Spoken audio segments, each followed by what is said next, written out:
Hello everybody. So as I have promised that we will cover in the next video part 2 of tenses, simple past tense, all the past tenses we will cover in this video. So children, just take out your books and get ready to know about simple past tense. So simple past tense क्या होता है? Past means जो already हो चुका है. So here very simple and short formula, subject plus verb की second form plus object. So in your books, classroom assessment number 56 you have to open.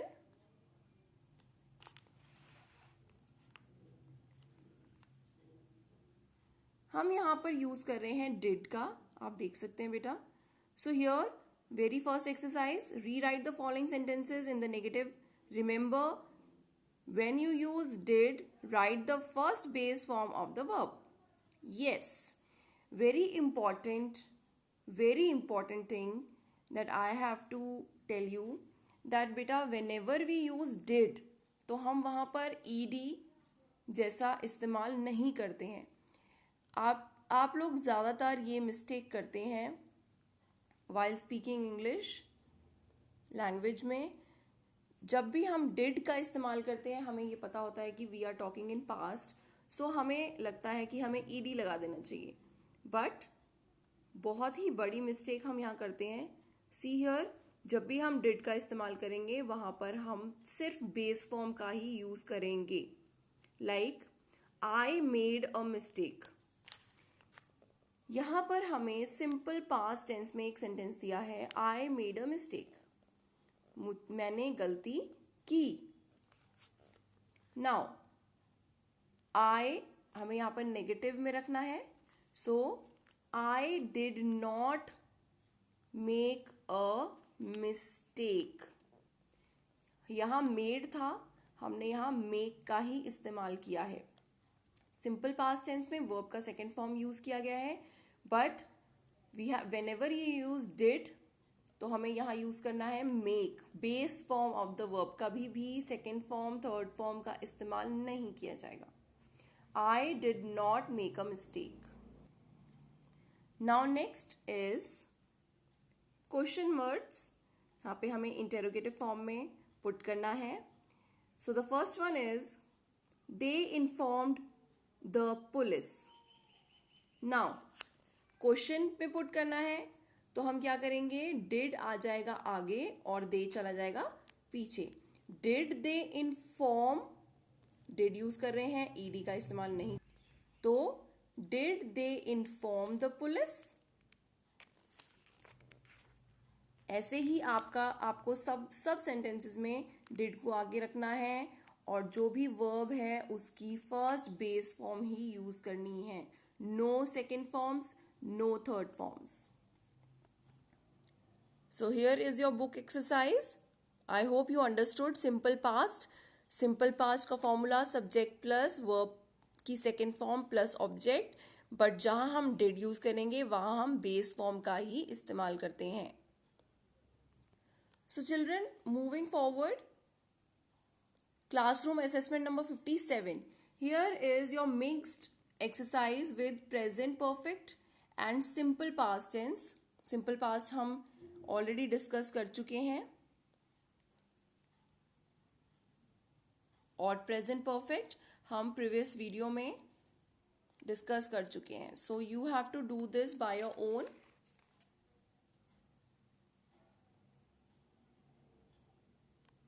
So moving to the classroom assessment number 58 with past continuous.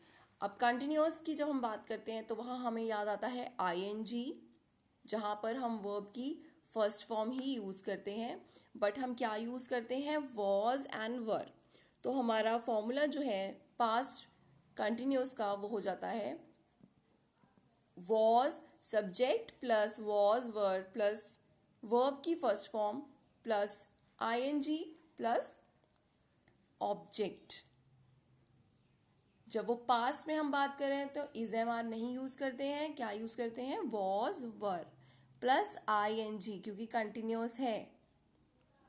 Like here, very first question of past continuous tense, classroom assessment number 58, you can see, using the given words make meaningful sentences in past continuous tense.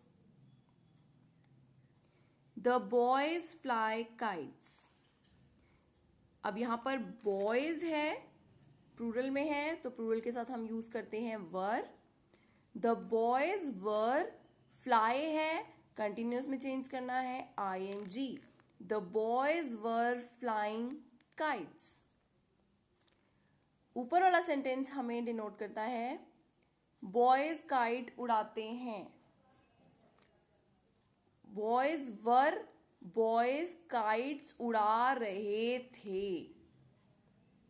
Past with continuous. was were plus ing.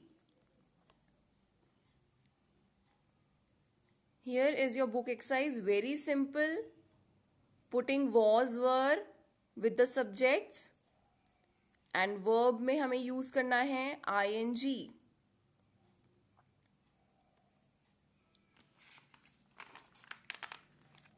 Moving next to past perfect tense.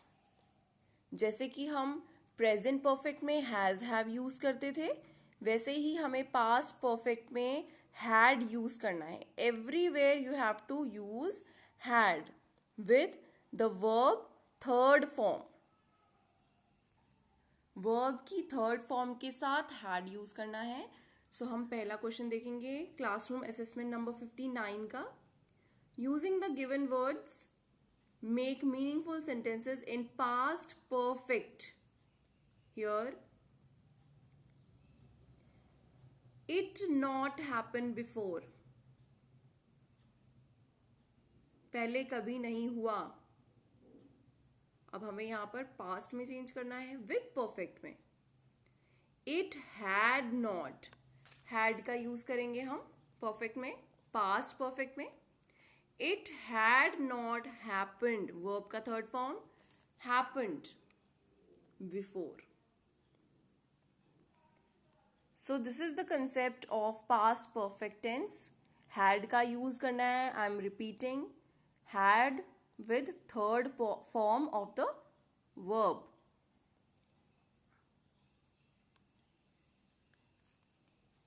In the previous classes, we have discussed it many times. So, just you have to remember all the formulas. Now here you can see, children, classroom assessment number 60 we will do with past perfect continuous tense. Past भी है, perfect भी है, continuous भी है. तो जब हमें past perfect और कंटिन्यूस का रिलेशन बनाना होता है तो वी यूज बीन. हम बीन का इस्तेमाल करते हैं. So here is the formula. Subject plus had been plus continuous है तो वर्ब की first form plus ing plus object. So children, I am going to tell you with the very first example written in your books. Classroom assessment number 60, question number 1. A part, filling the blanks with past perfect continuous form of the verbs in the brackets. जो हमें brackets में verb दिए हैं हमें उनको change करके लिखना है पास्ट परफेक्ट कंटिन्यूस की फॉर्म में. Meera was delighted with her new keyboard. She past में है, हैड परफेक्ट में है, बीन कंटिन्यूस में है, wanting. She had been wanting one for a long time. So in this exercise, all the questions you have to do with the formula had been verb के साथ ing. Had been working, had been collecting, had been filling. Everything you have to do in had been form. Where not is use, not का इस्तेमाल किया गया है वहां आपको use करना है हैड नॉट बीन. हैड के बाद नॉट लगाकर been plus verb plus ing. So this is past perfect continuous tense, subject plus had been plus verb first form plus ing plus object. So children, do each and everything in your books. We will meet in the next video of simple future tense, the third part of the tenses. Till then, take care and do your work properly, neatly, on time.